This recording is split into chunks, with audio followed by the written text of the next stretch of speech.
ክርስቶስ ተንሥአ እሙታን በዐቢይ ኃይል ወሥልጣን አሰሮ ለሰይጣን አግዓዞ ለአዳም ሰላም እምይእዜሰ ኮነ ፍስሐ ወሰላም። ሚያዝያ 20 በዚች ቀን የሚከብሩና የሚታሰቡ ቅዱሳንን ስንክሳር እንደሚከተለው እናቀርባለን። ሰማዕቱ በብኑዳ።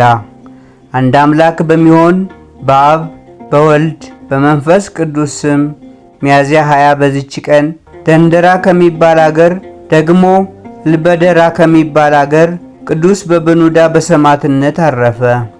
ይህ ቅዱስ ለብቻው የሚኖር እውነተኛ ተጋዳይ ነው። የእግዚአብሔር መልአክም ተገልጦለት የመቀደሻ ልብስ ለብሰህ ወርደህ ለመኮንኑ ተገለጥለት አለው። በዚያን ጊዜ መኮንኑ አርያኖስ ከመርከብ ወርዶ ወደዛች አገር ወደብ መድረሻው ጊዜ ነበር። ይህንንም ባህታዊ ፈልጎት አያገኘውም ነበር።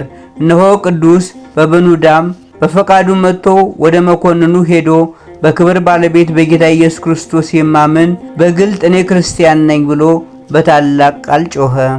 መኮንኑም ፈልጎ ያጣው የታወቀ ባህታዊ መሆኑን ባወቀ ጊዜ እንዲያሰቃዩት በእግረ ብረት አስረው ከጨለማ ቤት እንዲጥሉት አዘዘ።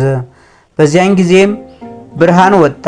የእግዚአብሔር መልአክም ከሕማሙ ፈወሰው፣ አበረታው፣ አጽናናው። በዚችም አገር ስሙ ቄርሎስ የሚባል ምዕመን ሰው ነበረ። ከእርሱ ጋር ሚስቱና 12 ጎረምሶች ልጆቹ አሉ። እነዚህን ሁሉንም የከበረ በብኑዳ አስተማራቸው፣ አጽናንቷቸውም። ራሶቻቸውን ቆርጠዋቸው በሰማዕትነት ሙተው አክሊልን ተቀበሉ። አርያኖስም ተቆጥቶ በቅዱሱ አንገት ከባድ ደንጊያ ሰቅለው ወደ ባህር ይጥሉት ዘንድ አዘዘ። በእግዚአብሔር ኃይልም ከድንጋዩ ጋር ዋኘ። ደግሞ ከሰሌን ዛፍ ላይ ይሰቅሉት ዘንድ አዘዘ። ያችም ሰሌን 12 ዘለላን አፍርታ ለመጪው ትውልድ መታሰቢያ ሆነች። ከዚህም በኋላ የከበረች ራሱን ቆረጡት። የሰማዕትነት አክሊልንም ተቀበለ። በረከቱም ከኛ ጋር ለዘላለሙ ትኑር አሜን። ወስብሐት ለእግዚአብሔር ወለወላዲቱ ድንግል ወለመስቀሉ ክቡር።